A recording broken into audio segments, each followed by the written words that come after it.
Hello, everyone.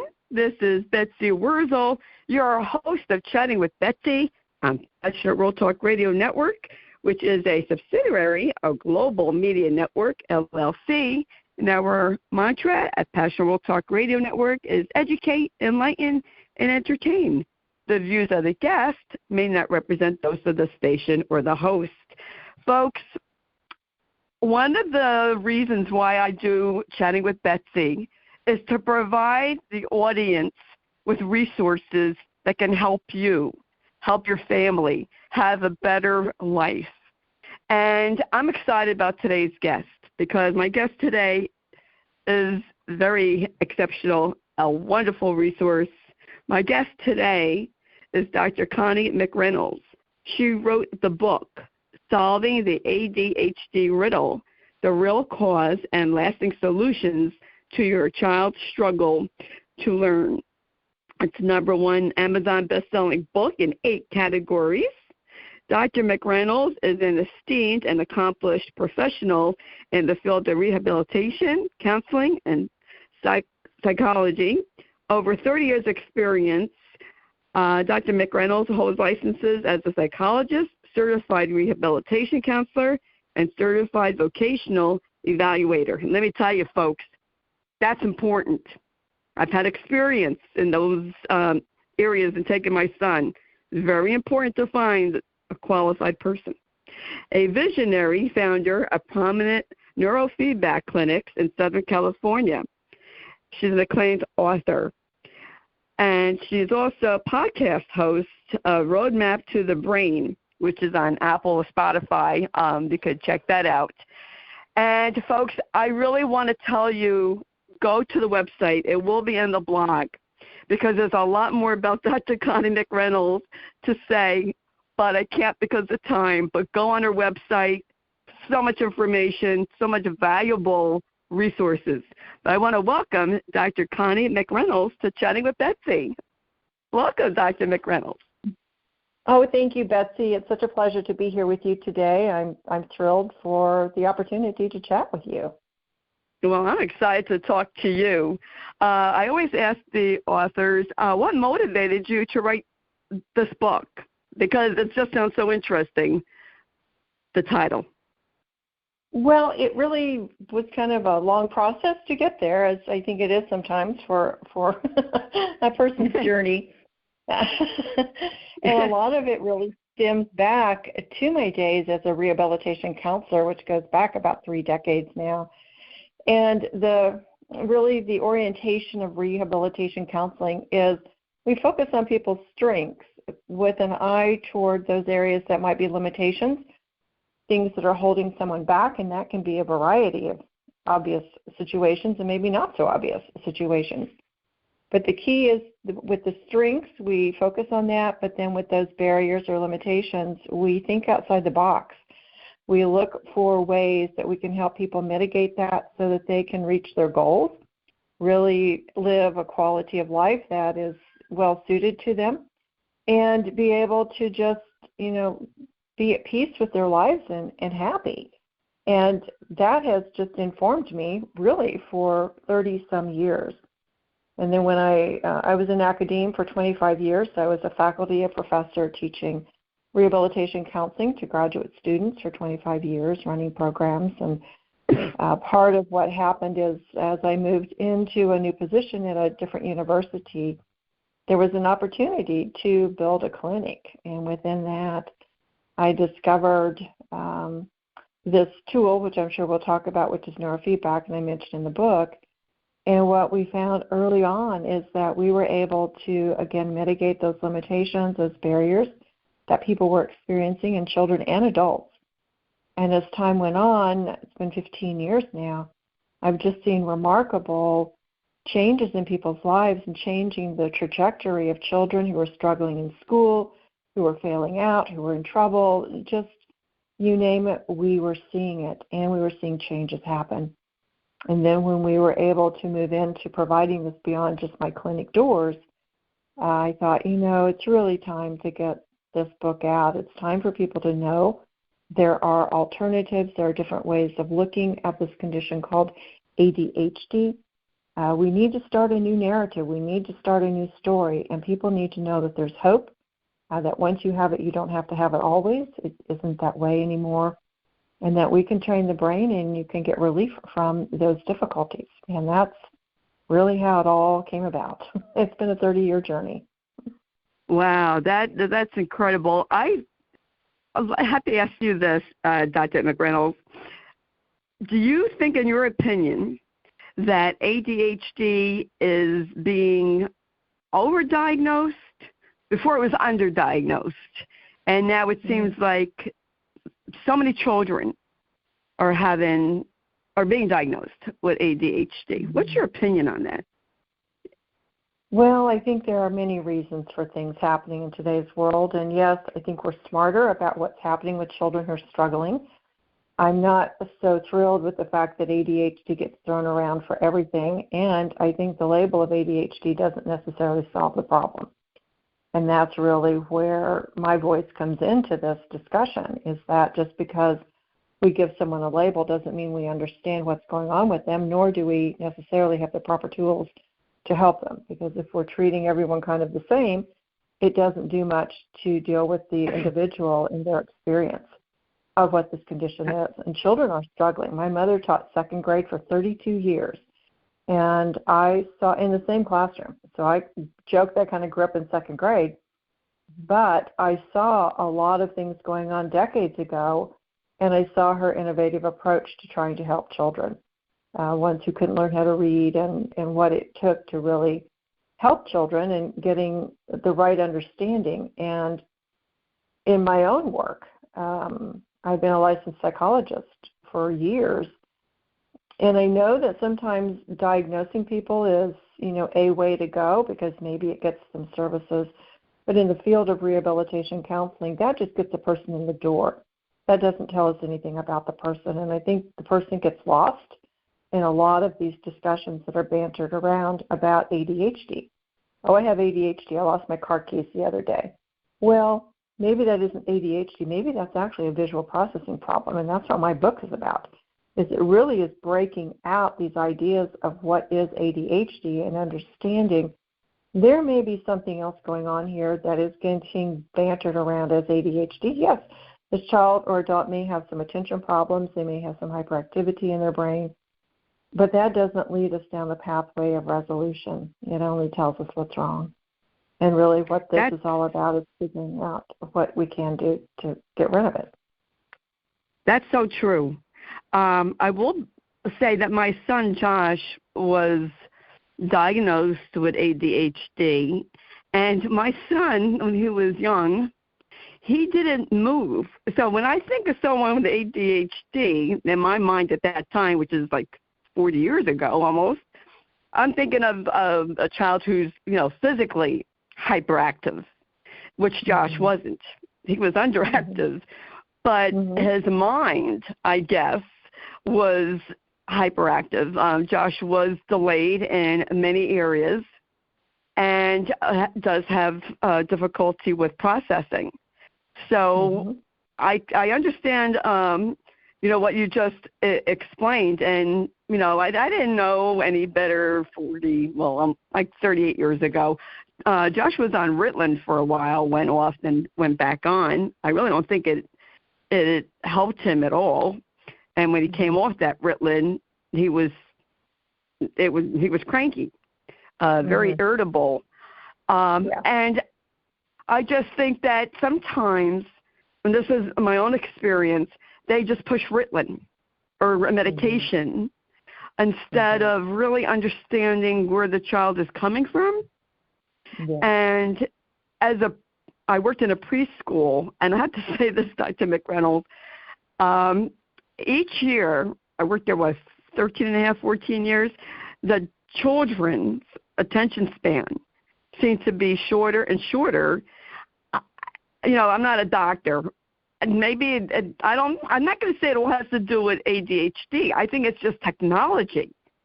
It's so fast. They're looking at their screens, and kids just, I think, don't have that ability sometimes to pay attention because everything is just so quick. I wanted your actually your opinion, thoughts about technology, and is that affecting their attention span for them to have ADHD? Excuse me. Go ahead. I do think there are some implications there, yes, because we do know that children under the age of 2 should not be exposed to any kind of technology, and I see babies holding cell phones because the cell phone and the technology is considered a two-dimensional world, and children under the age of 2 or even 3 need to be living in a three-dimensional world where they're tactile, they're feeling things, they've got the kinesthetic piece, and part of these programs that are designed out there, I mean, you look at the news, and I don't watch it, I'll admit that, I don't watch it. But news programs, if I flip through that, it's dizzying the amount of information they're throwing at the mind because they're doing it in 2 or 3 or 4 different ways simultaneously.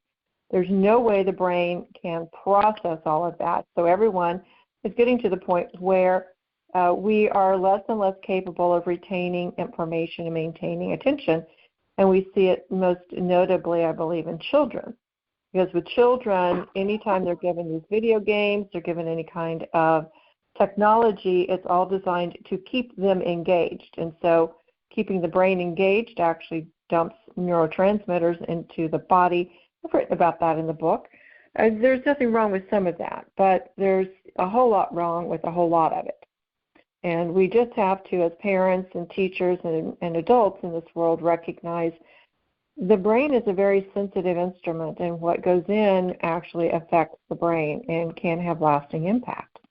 And so what we want is for good things to go in, good training, good self-control, self-regulation, self-management, and that's what these programs do not necessarily generate. They generate the drop of neurotransmitters, feel-good chemicals in the brain, and that keeps children and adults engaged in that and disengaged from self-regulatory behaviors. And so with the programs that we use, they are called low-impact tech programs because most of the items on the market right now are very high impact, and some of them are extremely high impact. And there's been research going back to 1999 talking about the impact of some of these programs on children's brains and the importance of parents really understanding, limiting the exposure to that from the get-go.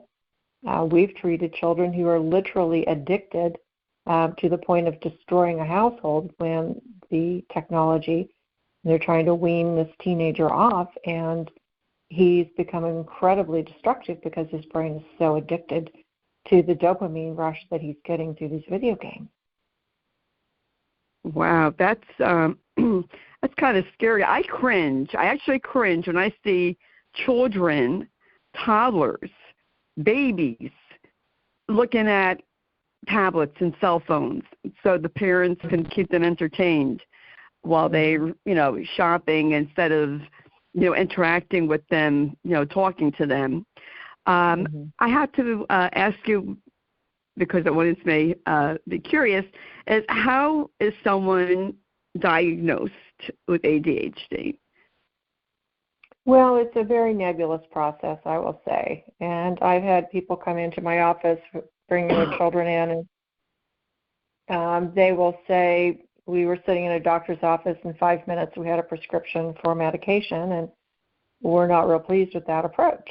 And so there's really not a clear-cut way of diagnosis. The DSM has an enormous list of symptoms, and when that last version came out, there was a big rewrite that happened with the DSM-5. There was an enormous amount of controversy, particularly around ADHD, because the way it ended up being written is so many people now can qualify for the diagnosis of ADHD that it almost becomes an unusable label anymore.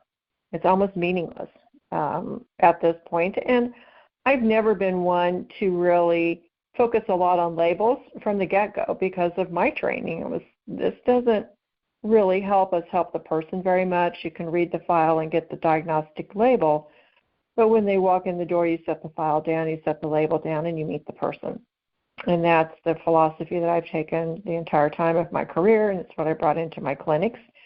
So I don't really say I diagnose ADHD. What we do try to do is get to the root cause of what the behaviors are. And I believe that behaviors actually are a form of language.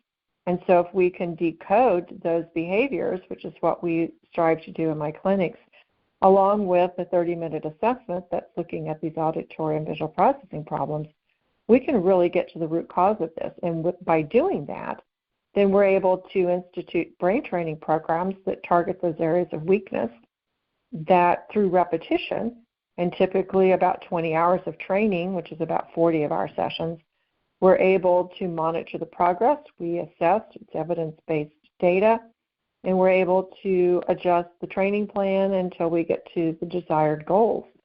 For most people, if they're consistent, they can achieve goals that they're wanting to do, and those assessments can be the backup data set as well as is it translating into the person's day-to-day life. Are they noticing things are different in their life? Are others around them noticing this? For children, are teachers noticing this? What is the actual lived experience? And the lived experience becomes very different after neurofeedback. That is so interesting. I'm very interested in neurofeedback. And, folks, I said this at the beginning. I'm going to say it again, and it will be in the blog. You have to go on Dr. McReynolds' website because neurofeedback, I was reading it. I went on the website. I mean, you have programs for fibromyalgia, migraines, different diagnosis, post-traumatic stress. I just think it would benefit the audience to go on your website because I was like, wow, neurofeedback for migraines. That's why I had asked Dr. McReynolds before the show about that. What is neurofeedback, and how do you develop your protocol using it? So neurofeedback is actually, neurofeedback has actually been around for a very long time. It was developed at UCLA back in the 1970s by Dr. Barry Sternman, and his first work that he did was with his assistant, and she had epilepsy, and he was able to retrain her brain to where she no longer had seizures, and she was then later able to obtain her driver's license in California. So this has been around for a very long time. It's also called EEG biofeedback. So most people have heard of the term biofeedback, which is back in the day when it came online, you used a sensor and you could measure your pulse and your breath rate, and by applying different types of breathing exercises and relaxation exercises, you could actually see a difference in your biological information regarding your heart rate and your breath rate. And from that biological information actually became shortened to the term biofeedback because you were getting feedback about your biological information. So that's the setting and the foundation on which neurofeedback was built, which is the same kind of process, which is feedback. This is about feedback regarding your brain waves. So neuro means brain. And so what we are measuring in the same manner, we have sensors, nothing goes to the person, it's just measuring your brain waves. We're able to measure those brain waves, and by setting up training plans based on the information obtained in the assessment and the intake, we tailor these interventions, and we are able to, through the use of that repetition, people can train their brain. And what's happening during a session is very low impact. A person is at the computer, a technician or clinician is assisting them through the entire process, and you're able to see how your brain waves are functioning on the computer. You get to see these patterns, brainwave patterns, and you can tell if you're under stress because the system will flash excess tension. So it will give you feedback both in a visual and an auditory manner that then informs you of whether or not you're working toward your goals. So someone who's distracted is going to pick up on the lack of attention. And by setting up training programs that keep a person engaged, your brain will literally learn how to strengthen itself through this process. So the brain is learning. The brain is quite trainable, very malleable. It's called neuroplasticity, and that means our brains change all throughout our lives. There's never a time our brain isn't changing and capable of growth, unless there's severe damage, of course, such as advanced Alzheimer's, advanced dementia. We do want to catch that early rather than later. And we have had some success with seniors as well in getting some things reversed in seniors.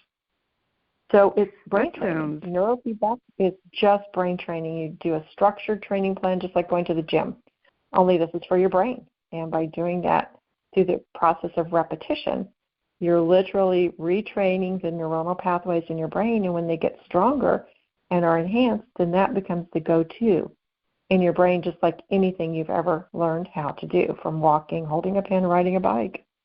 It tends to hold. That sounds fascinating. That just fascinates me. It really does. I could talk to you on hours for that. Matter of fact, you mentioned about Alzheimer's. I believe my husband had ADHD when he was younger.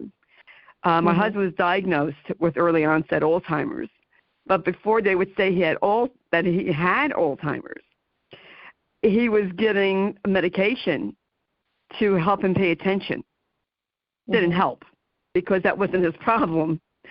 But it just amazes me that Matt could pay attention to video games, right? He has complete attention, so could Josh. But if I talk to him, tell him something, not paying attention. Well, and that's a really good example of the difference between visual processing abilities and auditory processing abilities. And so people can have a variation and a combination across these 37 areas, and that's why this assessment that I run is so valuable, because we can find the areas that are working great, but then we're also going to find these pockets or kind of these holes in processing that aren't very strong or aren't even there at all in some cases. And when we find that, then the good thing is there's something we can do about that. And through the specialized training programs that we use and the repetition of this, we're able to monitor the progress and the change in the brain, and people then wire that in. So we're wiring in the change, we're wiring in the strength in those areas that are weak.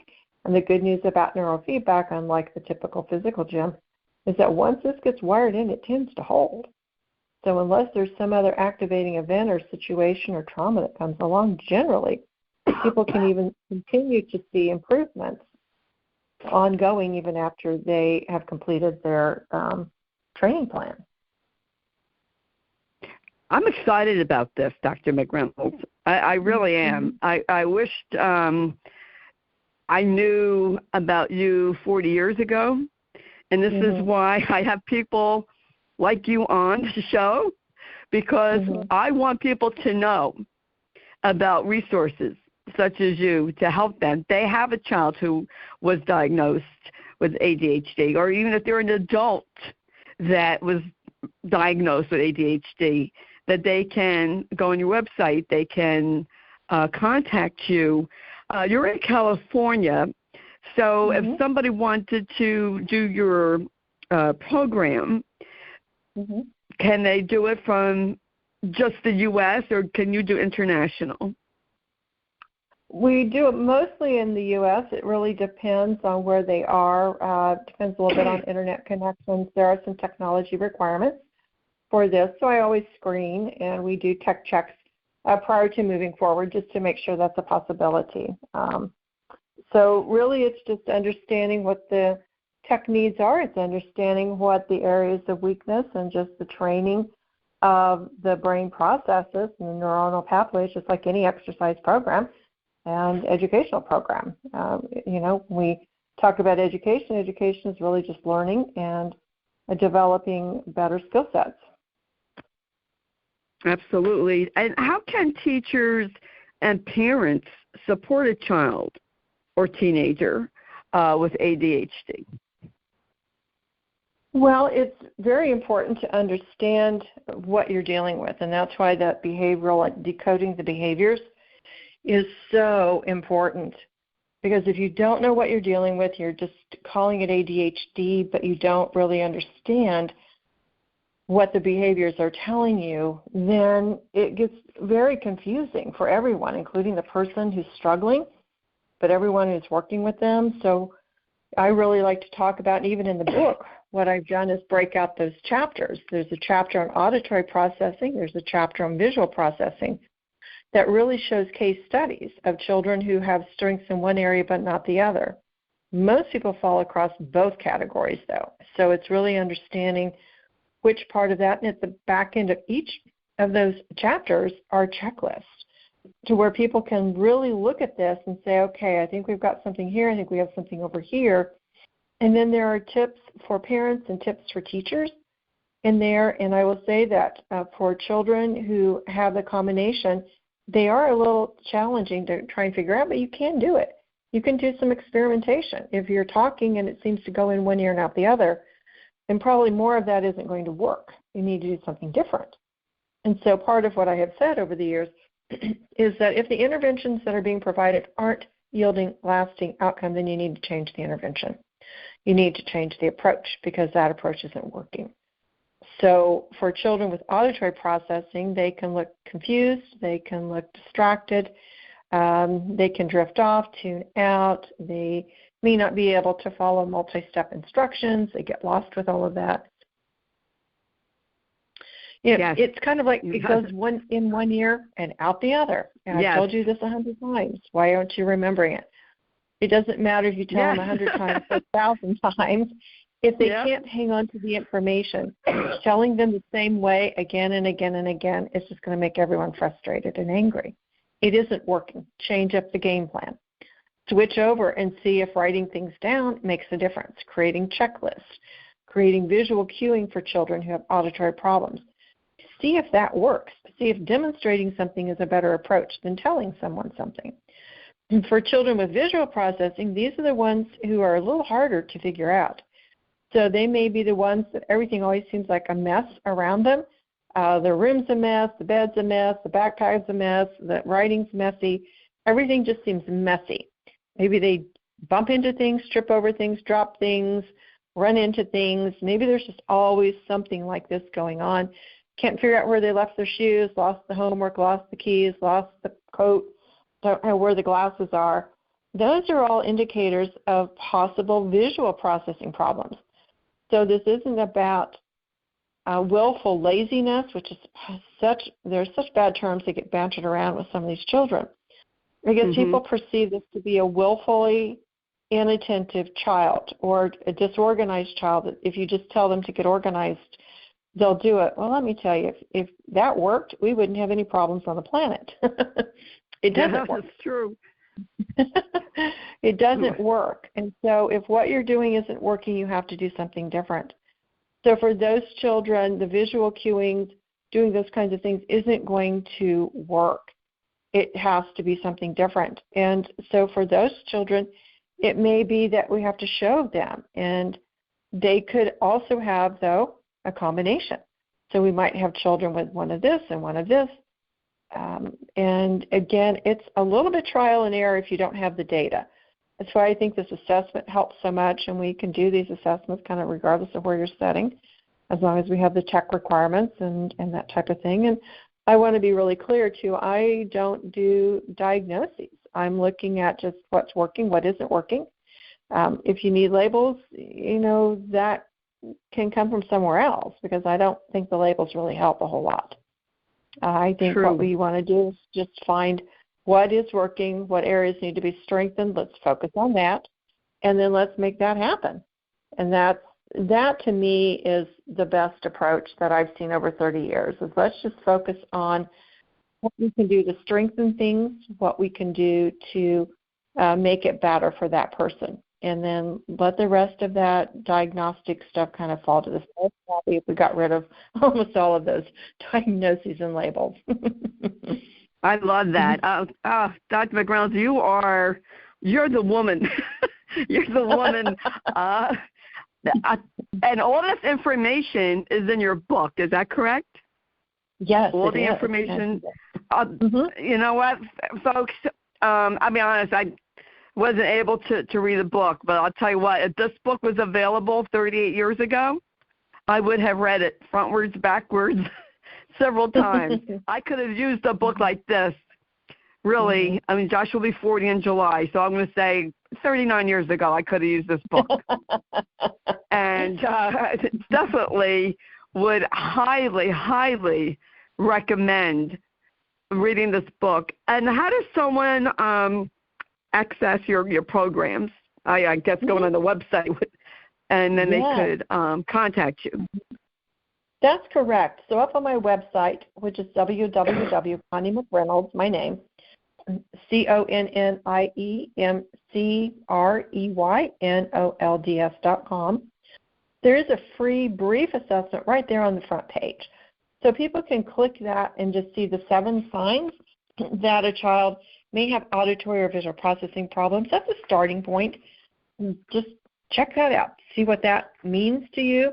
If it seems like things are resonating, then if you sign up for my newsletter, which again is a click right there on the website, I'll send you the first 3 chapters of the book for free just for signing up for the newsletter. So then you can dive into that and just see, okay, does this resonate? The book itself is up there. It's available in paperback through Amazon, ebook, audiobook, all through Amazon. I think it's also over on Barnes & Noble, through Ingram Sparks as well. And then on the website there are testimonials, but there's also explanations and videos about neurofeedback.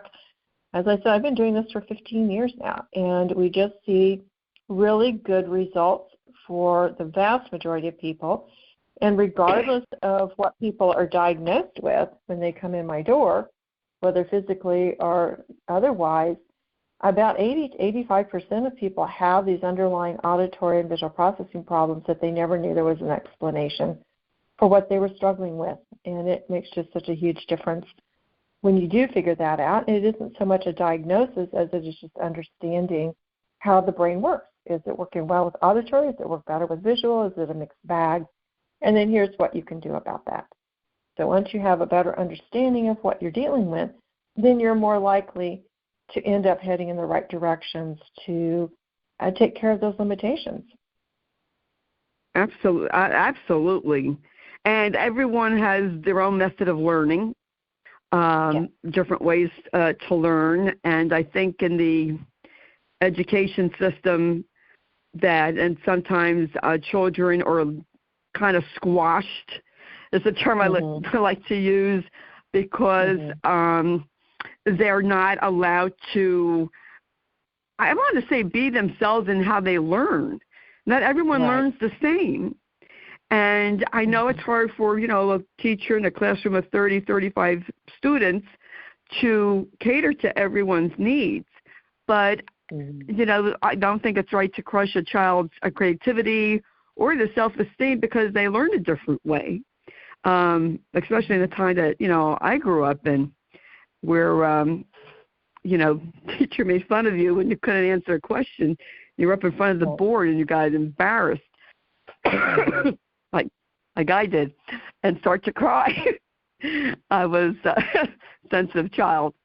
I really enjoyed talking to you, Dr. Connie McReynolds. And also, if somebody wants to do the neurofeedback, say like if they have post-traumatic or migraines, fibromyalgia, they just go on your website and contact you the same way.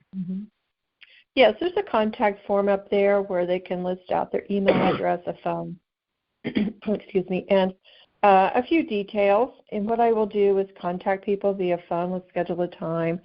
If people are out of the country, I typically schedule a Zoom meeting because that's just easier to do that instead of dealing with phones so much with that. And I'll do 15, 20 minutes with people just to kind of do some screening, answer questions, or maybe provide support for them. So you can find contact me up there, my email address. And I usually get back to people within 24 hours, 48 at the longest, generally speaking. So I make initial contact with you to see what we can get scheduled for that. I'm here to help. I mean, I know this stuff. I know it helps people. I know these processes do work, and if we can help people, that's what it's all about. That sounds wonderful. It sounds like I think, this is my own opinion, Dr. McReynolds, I think that you were probably way ahead of your time when you wrote this book, even with your clinics. I think you probably were ahead of the curve of a lot of people. And as a parent, someone who, I gave Josh the Ritalin. I'm not knocking Ritalin, not knocking people who take it. You've got to do what you got to do. But if I had this book, maybe I wouldn't have given Josh Ritalin. I don't know. But just neurofeedback, I mean, that's really something to check into. By any chance, do you accept Medicare? We are fee for service just because I don't have any capability of handling all that insurance claim business. Oh, okay. Yes, we keep our price points manageable from people. We do offer care credit services for folks. That's a health care credit application they can apply for through their own financial I guess there's a rating or something you have to have for that, but it's 12 or 24 months, same as cash with minimal monthly payments. We don't run that. We just offer it for folks as an option because we are cash up on that just to keep everything moving forward, and it would just take an army to file all that insurance paperwork. Yeah, that's true.